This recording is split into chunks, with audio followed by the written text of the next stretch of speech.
Yo llevo 25 años trabajando con movimientos populares colombianos.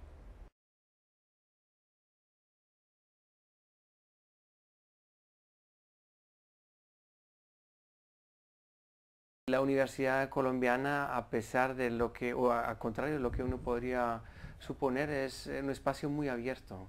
O sea, mientras que otras universidades en Bolivia, Venezuela, las universidades públicas son bastante, digamos, cerradas a los procesos sociales y a la crítica de la sociedad, en Colombia ocurre lo contrario. En Colombia realmente la universidad pública es un espacio de debate, bueno, no digamos en general, pero hay una corriente interesante entre los estudiantes que son muy críticos.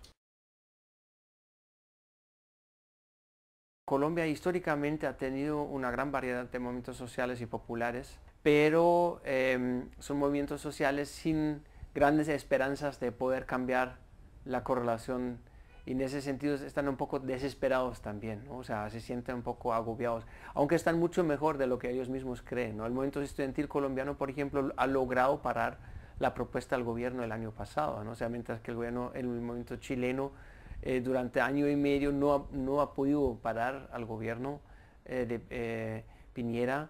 El movimiento estudiantil colombiano realmente obligó al gobierno a retirar su propuesta de ley de reforma educativa. Pero la autopercepción de los movimientos sociales en Colombia es como muy un poco frustrada, ¿no? Porque el nivel de violencia, el nivel de represión y el nivel también de desgaste interno, de conflictos internos dentro de las izquierdas colombianas es tal que la gente no percibe los logros relativos, ¿no?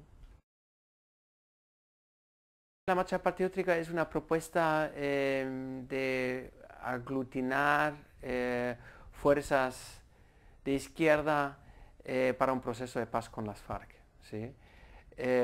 Y eso, por un lado, me parece respetable porque realmente, claro, todos estaríamos a favor de un fin negociado con las FARC que ojalá reduzca los niveles de violencia en el país. Yo, sin embargo, soy muy escéptico con ese proceso porque yo creo que el conflicto armado tradicional ha pasado un poco a segundo plano. En Medellín, por ejemplo, los niveles de la violencia, que son altísimos, ¿no? Tenemos como 2000 muertos cada año, no tienen nada que ver con la violencia de este conflicto armado, ¿no? Son conflictos armados de esos grupos neoparamilitares o bandas criminales, que es un fenómeno más de mafia, delincuencia organizada, que a veces se mezcla con fines políticos, pero más que todo es un fenómeno de economía ilícita, ¿no?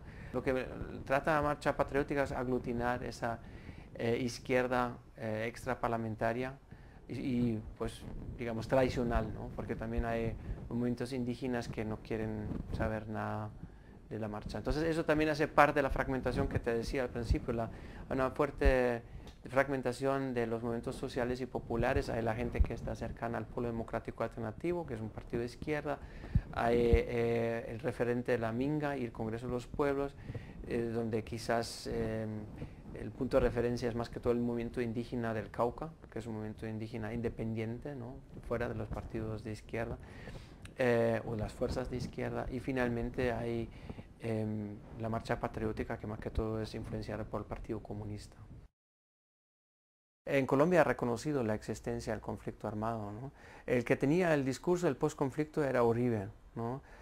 Yo noto que hay un cambio considerable de la retórica, por lo menos, entre Uribe y Santos ha mostrado cierta disposición de llegar a un acuerdo negociado, ¿no? Con las FARC.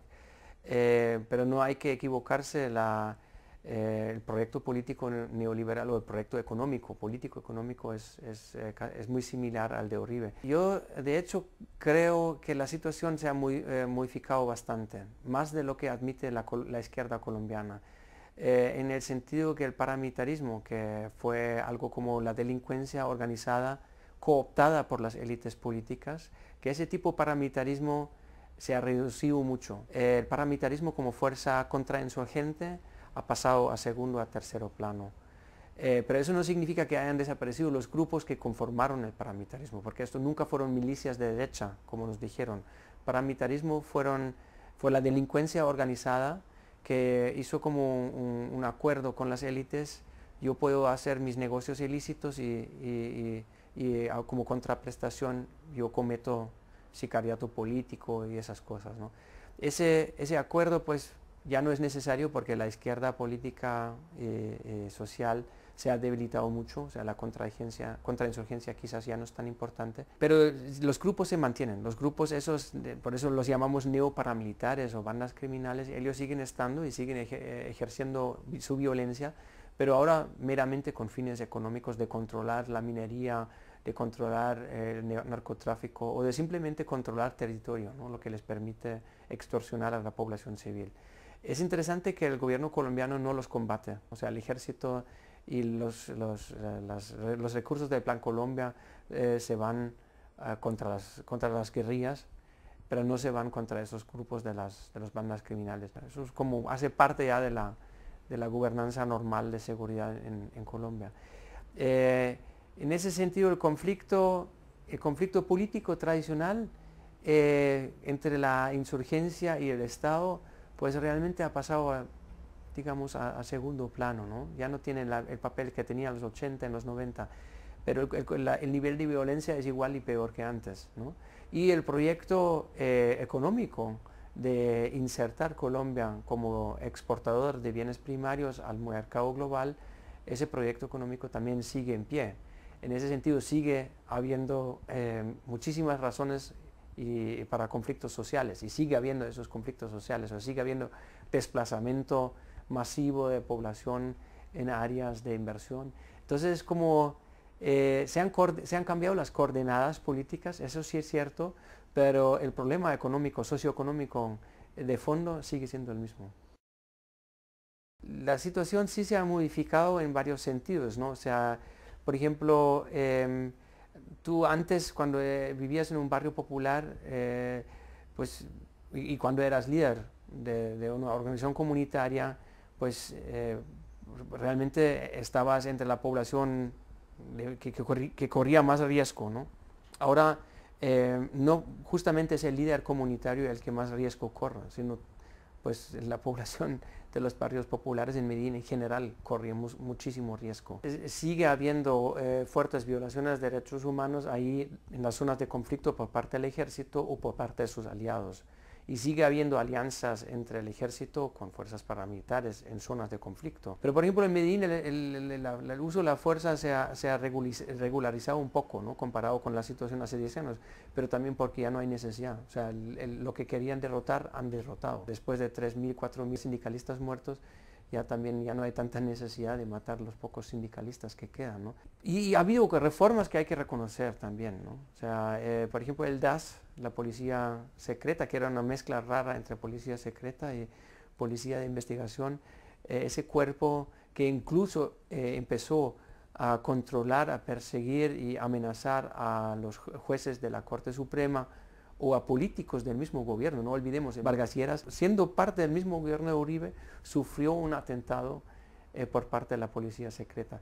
Y ese cuerpo policial, ese DAS, ha sido disuelto y ha habido cierta reforma. Y también hay que ver que han acorralado un poco el sector uribista, que es el sector más derechista dentro de las élites colombianas.